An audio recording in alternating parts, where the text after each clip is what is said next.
What is smart grid and what effect can we expect it to have on the future of electric utilities? We hear about it a lot. If you were at a party and asked 20 people, you probably would get 15 different answers about what smart grid is. And the other 5 people would probably back away and look for someone else to talk to. I wouldn't, but some people would. I may or may not know this from personal experience. Basically, smart grid is all about combining providing electricity with information technology, or IT. And this can happen almost anywhere along the grid structure, from generation to our meters as customers. Why do this? Well, it's so the system can be monitored and controlled, and that means better efficiency, more reliability, and an easier time balancing demand with supply. There are many highly technical applications using powerful computing and information technology that helps manage operations and data. It's extremely technical, but these systems basically do things like help reduce electric losses along the system. And as you can imagine, less loss means a more efficient system, and that generally means less expense for the utility and customers. So it's a total win-win. Smart devices also can detect when there's an equipment fault. Because these faults can get isolated by the smart technology, power can be rerouted. This means greater reliability in general and faster restoration if there is an outage. As you already know, our system is very old in some areas. In fact, General Electric reported that the average age of a power transformer in the US is 40 years old. Smart technology makes it possible to get the most out of our aging equipment because it can monitor, so little things don't become big things, and this helps a lot when planning to replace equipment. You know that for over 100 years, electric utilities and customers had mostly a one-way relationship. Electricity came from the utility to us, the customers, and information generally flowed one way too.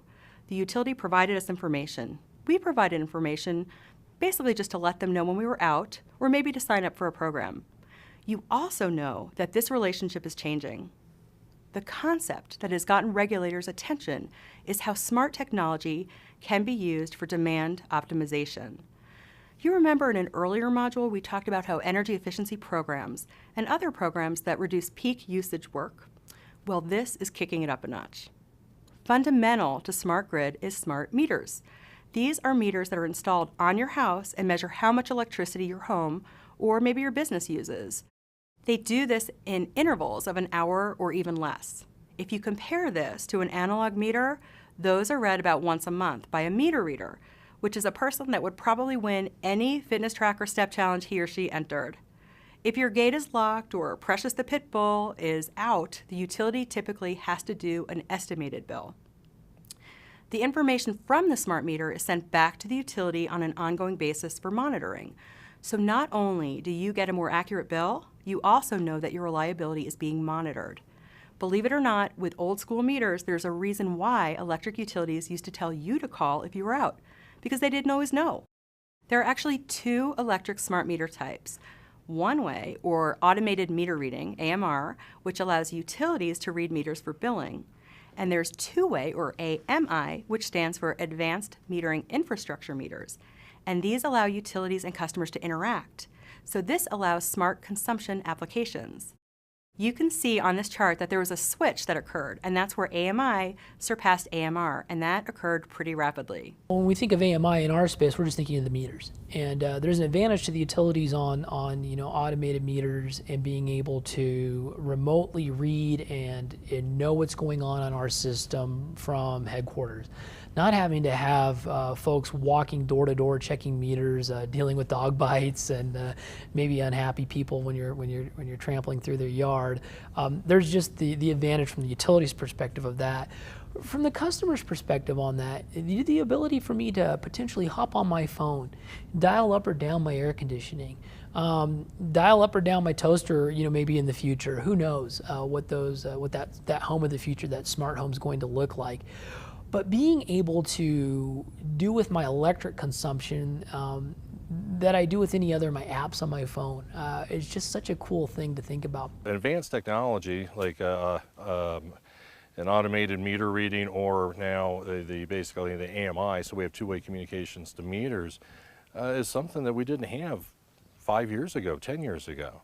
And now it means we're able to actually more fairly allocate the cost and move them into the right areas with rate design, which causes problems because everybody knows what we were and not necessarily where we are heading or what those real costs are. I think the exciting thing about AMI is the potential for greater choice and control for us as customers. These include special pricing for peak time or time of use, green power options, voluntary control of high energy use things in our home like air conditioning, and home energy management and usage management of your appliances. That's how it looks at an individual level.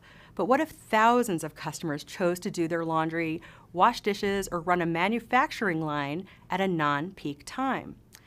We already know that utilities build their capacity to meet the peak. Remember the example of a church on Easter Sunday or a mall parking lot for the busiest day of the year? Well, if you can reduce how much electricity is consumed during these peak periods, that lowers the need for costly standby power plants or purchasing power on the open market. This means less expense, which is passed on to us as customers. This greater agility proves really helpful when we're looking at putting some of the less predictable renewable energy power onto the grid.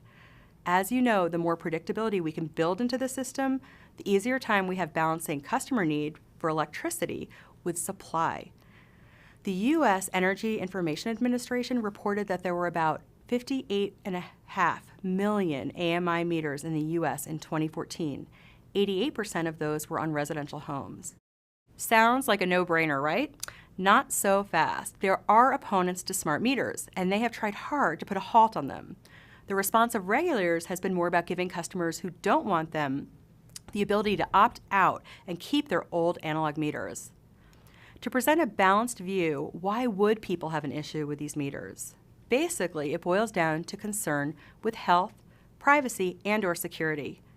Kind of like those concerned about cell phones.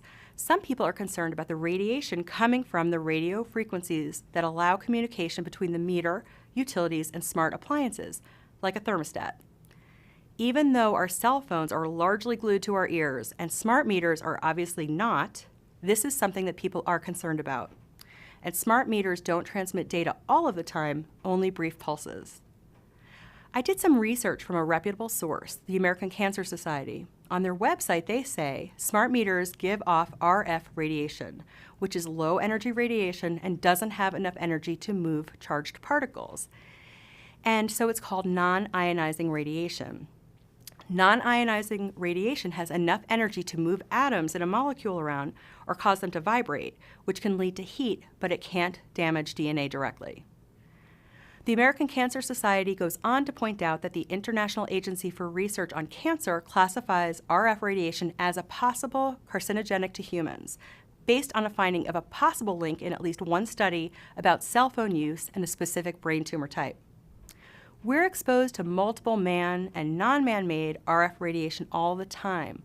But if you want to learn more, I recommend you look at a reputable source, like the American Cancer Society, and beware of sensationalized or any reports that are sponsored by an organization that could introduce bias.